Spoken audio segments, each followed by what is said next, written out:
कोविड-19 की दौर में प्रतियोगिता परीक्षाओं की तैयारी प्रतियोगियों के द्वारा की जा रही है और उसी कड़ी में मैं सिद्धार्थ कुमार देशांतर आईएएस की ओर से बिहार पीसीएसजे और एपीओ के लिए विशेष क्रैश कोर्स बैच प्रारंभ करने जा रहा हूं,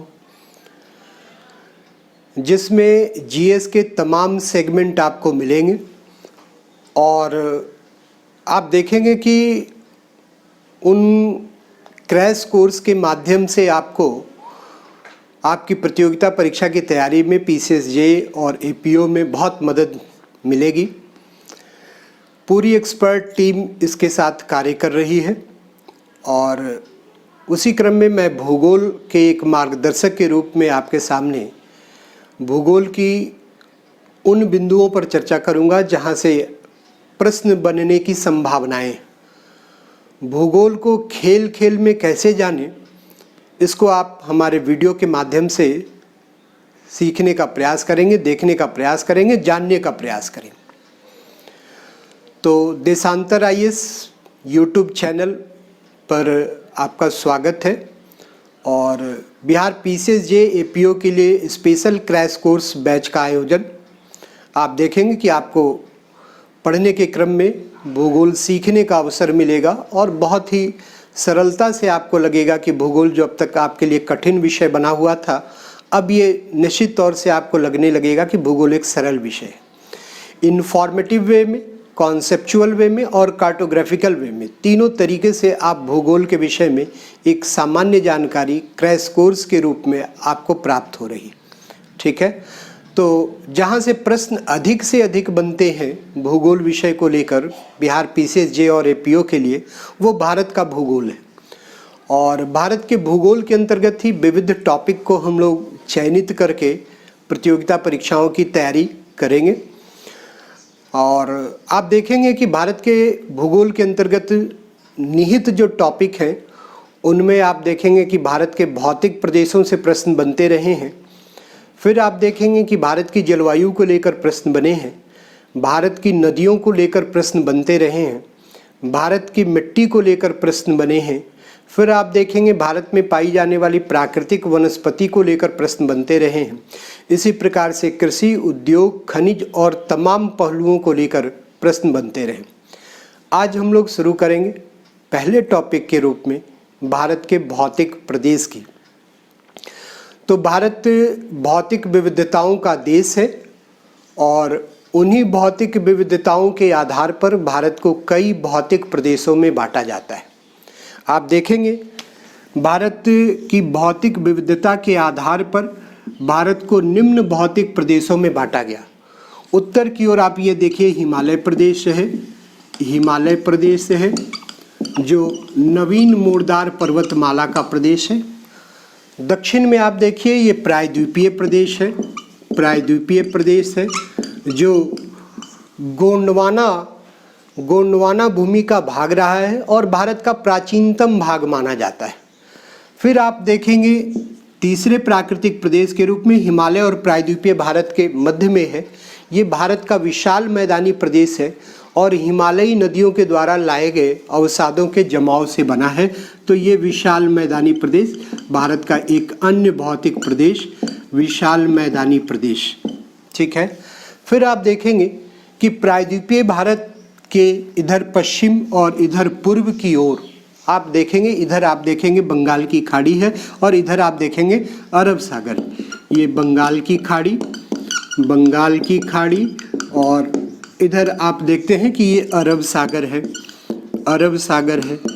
तो इस प्रायद्वीपीय संरचना यानी दक्षिणी भारत की संरचना को अगर आप देखें तो यहाँ पर आपको दिखाई देता है भारत के तटवर्ती प्रदेश, इसे पश्चिमी तटीय मैदान कहते हैं और इधर आप देखते हैं ये पूर्वी तटीय मैदान भारत के एक भौतिक प्रदेश के रूप में। तो तटवर्ती मैदानी प्रदेश, तटवर्ती मैदानी प्रदेश ये भी भारत का एक भौतिक प्रदेश माना जाता है। फिर भारत की जल सीमा के अंतर्गत अगर आप देखें तो यहाँ पर भारतीय द्वीप दिखाई देते। यहाँ आप देखिए बंगाल की खाड़ी में अंडमान निकोबार द्वीप समूह है, अंडमान निकोबार द्वीप समूह है, और इधर आप अरब सागर में देखते हैं लक्षद्वीप समूह है जो प्रवाली द्वीप के रूप में उपस्थित है। ठीक है, तो द्वीपीय प्रदेश भी भारत के एक महत्वपूर्ण भौतिक प्रदेश के रूप में जाने जाते हैं। आज हम लोग हिमालय प्रदेश के विषय में चर्चा करेंगे। ठीक है, देखते हैं कि हिमालय प्रदेश है ही क्या, इसकी क्या विशेषताएं हैं, बिहार पीसीएसजे और एपीओ में यहाँ से क्या प्रश्न बने हैं और क्या प्रश्न बनने की संभावनाएं हैं, इस पर हम लोग विचार करेंगे। तो सबसे पहले हम लोग देखने का प्रयास करेंगे हिमालय प्रदेश को, भारत के हिमालयी प्रदेश को। ध्यान दीजिए, भारत के उत्तर में हिमालय एक नवीन मोड़दार पर्वतमाला का प्रदेश है। हिमालय क्या है? एक नवीन मोड़दार पर्वतमाला। ध्यान दीजिए, नवीन मोड़दार पर्वतमाला है। हिमालय नवीन मोड़दार पर्वतमाला है, मोड़दार पर्वतमाला है, नवीन मोड़दार पर्वतमाला। अब नवीन मोड़दार पर्वतमाला का अभिप्राय क्या है? संसार में पर्वतों का निर्माण विभिन्न पर्वतीकरण युग में हुआ। जो अंतिम पर्वतीकरण युग है संसार में पर्वतों के निर्माण का, वो टर्शियरी युग है। टर्शियरी युग है, अंतिम पर्वतीकरण युग है टर्शियरी युग। और हिमालय का निर्माण अंतिम पर्वतीकरण युग में हुआ है, टर्शियरी युग में हुआ है, इसीलिए ये नवीन मोड़दार पर्वत के रूप में है। ठीक, हिमालय का निर्माण चट्टानों के वलन क्रिया से हुआ है, इसीलिए ये मोड़दार है। और पर्वतमाला इसलिए हिमालय क्योंकि हिमालय में कई श्रेणियां पाई जा रही हैं और वे सब लगभग एक दूसरे के समानांतर हैं। उनका निर्माण युग समान है और निर्माण की प्रक्रिया समान है।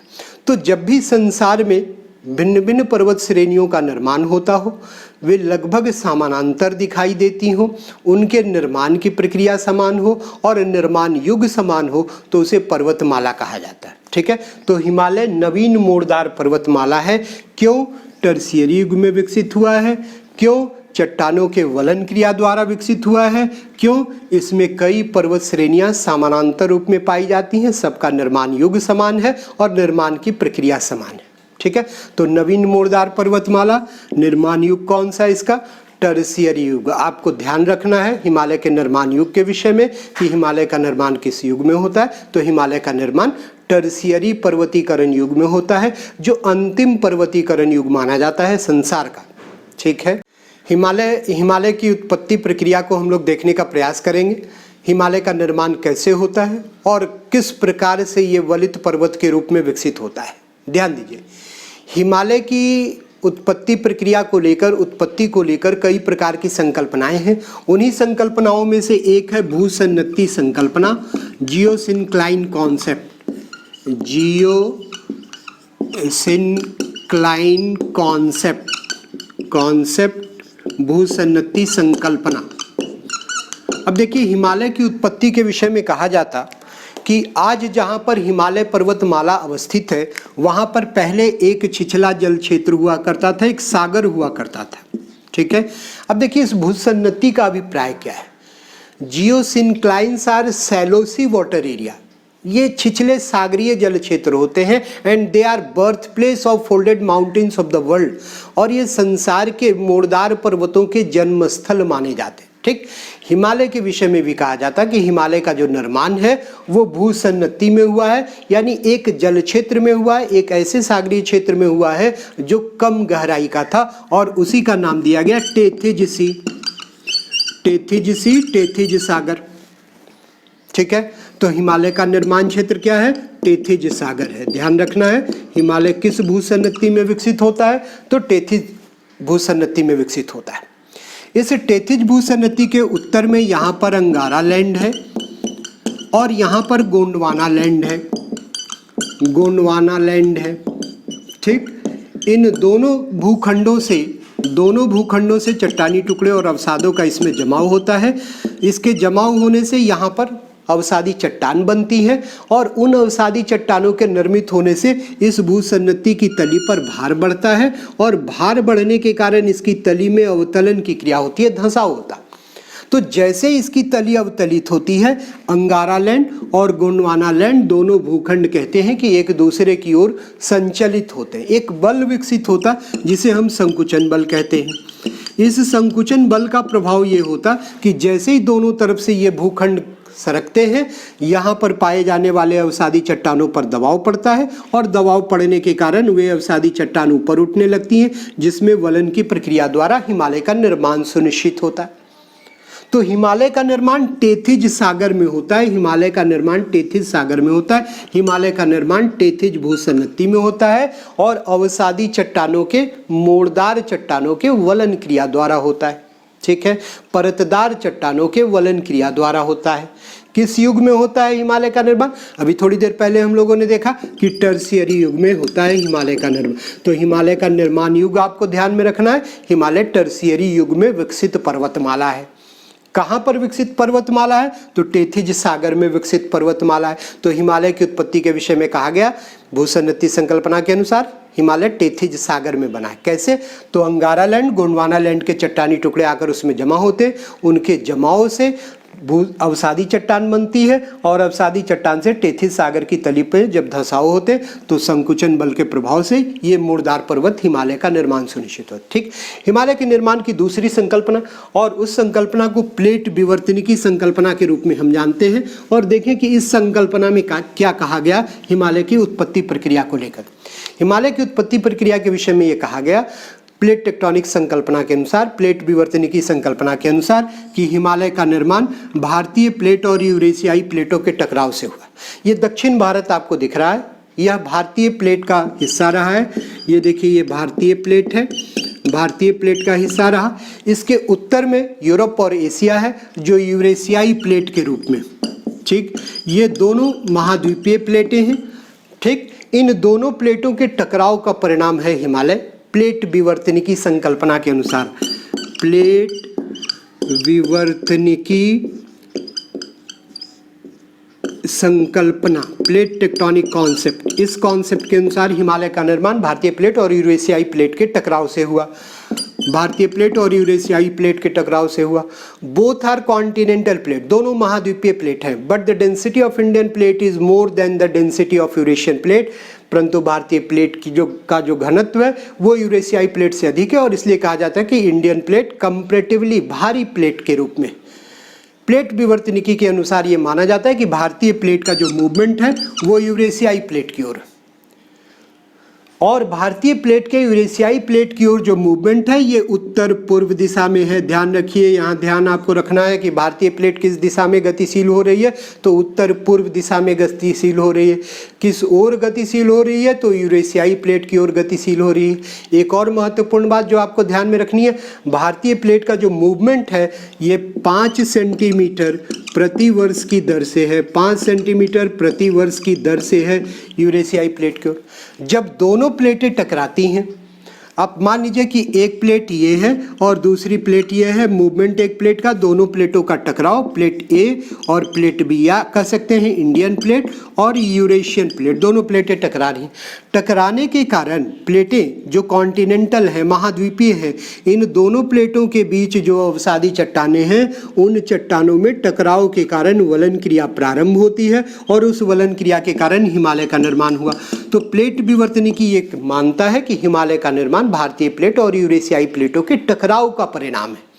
ठीक है, भारतीय प्लेट यूरेशियन प्लेट की ओर उत्तर पूर्व दिशा में गतिशील है और इसीलिए कहा जाता कि पूर्वी हिमालयी क्षेत्र में दबाव बल, संकुचन बल अधिक सक्रिय है और यही कारण है कि हिमालय की सर्वोच्च चोटी माउंट एवरेस्ट जो नेपाल में अवस्थित है वो पूर्वी हिमालय में स्थित है।